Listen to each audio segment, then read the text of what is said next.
Myself, I'd rather hear from the one who really liked the poem and the one who really hated it. Authentic emotions are what I'm after. I don't want to appeal to the lowest common denominator, to the groupies and the cheering section. I'm looking for the one guy in the back who got it, and the other ones who came because he told them about it. I don't really care if the audience likes my poetry. Sometimes I want to piss them off, make them mad, get their blood pumping, stand up to the mic and verbally vomit all over the splash zone. Be as real as it can get. I've seen you read poems about ecology and imperialism off your fancy phone, powered by poisonous pieces of colonialism, bits of bitterness mined in black holes of starvation. Then you come back and feign disgust over my dinner of honest flesh decently killed. What the fuck?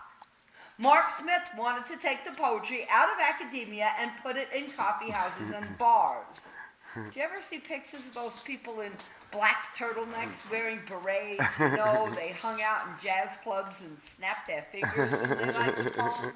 They drank a lot of coffee and smoked a lot of tea. Oh, sorry, maybe you weren't born yet or spent your early years oblivious. Couldn't be expected to know about places where the cigarette smoke hung thick in the air, where Descartes and D.H. Lawrence held equal sway, where they took their poems off the street, brought them inside, fed them, and returned them to the sidewalks and street corners, where the corpses of dead friends sat at the table and listened to their own words in other voices, their stories told with reverence instead of being propped up on a stage and paraded for sympathy votes and the hopes of winning $25.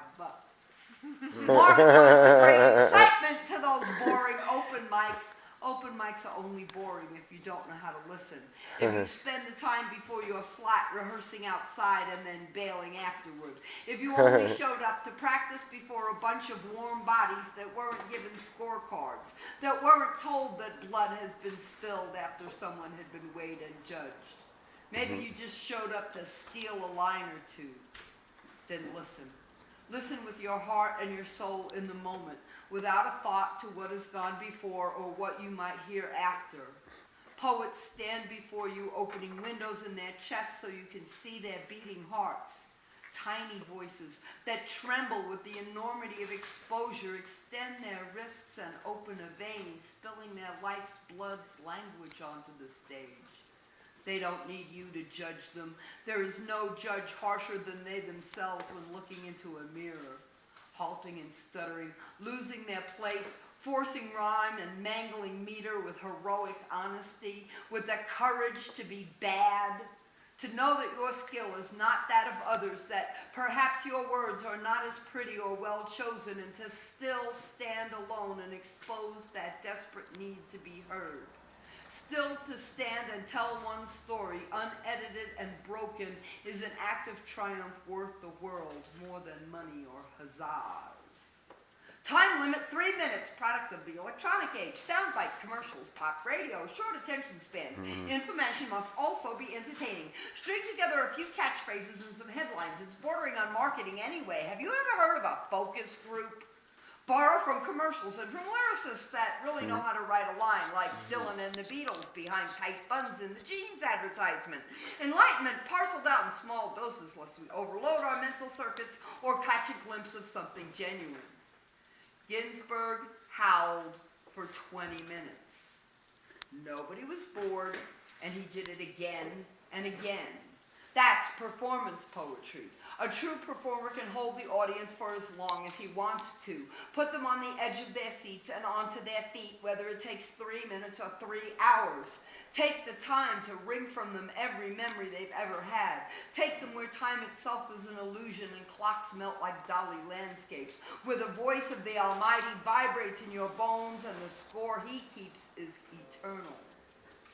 Listen to poets with accents from places other than New York and Chicago. Poets with cadence and meter as original and different as that of the footsteps they took to get to the mic. Neo-beats who don't need to imitate Kerouac with streams of their own consciousness flowing out of the amplifier. Poets who don't need to shout every word in every poem to show they mean what they say. who deliver devastating revelation in modulated tones, in rhythms drawn from their own desperate breath running ahead of the pack. If you want to hear real poetry, not empty words edited and tuned to pluck the heartstrings diluted by constraints of clock and prostituting for popularity, but real words spoken by real people. Sit down. Leave your ego at the door. Gather in a circle around a fire or a table over bowls of soup. Sit close enough to look into that trembling girl's eyes as she reads her rape poem. Hold the free hand of the old woman as she reads about what was done to her people when she was just a girl. Hear the lump in her throat and her fractured English, unamplified by anything but the truth. Stop shouting so loudly that your own voice is the only sound ringing in your ears. Stop trying to read your audience instead of your poetry. Stop looking for approval. Look into the faces around you. Remember that the roots of spoken word are grounded in the necessity to bear witness. Then speak from your own heart and listen. Yeah.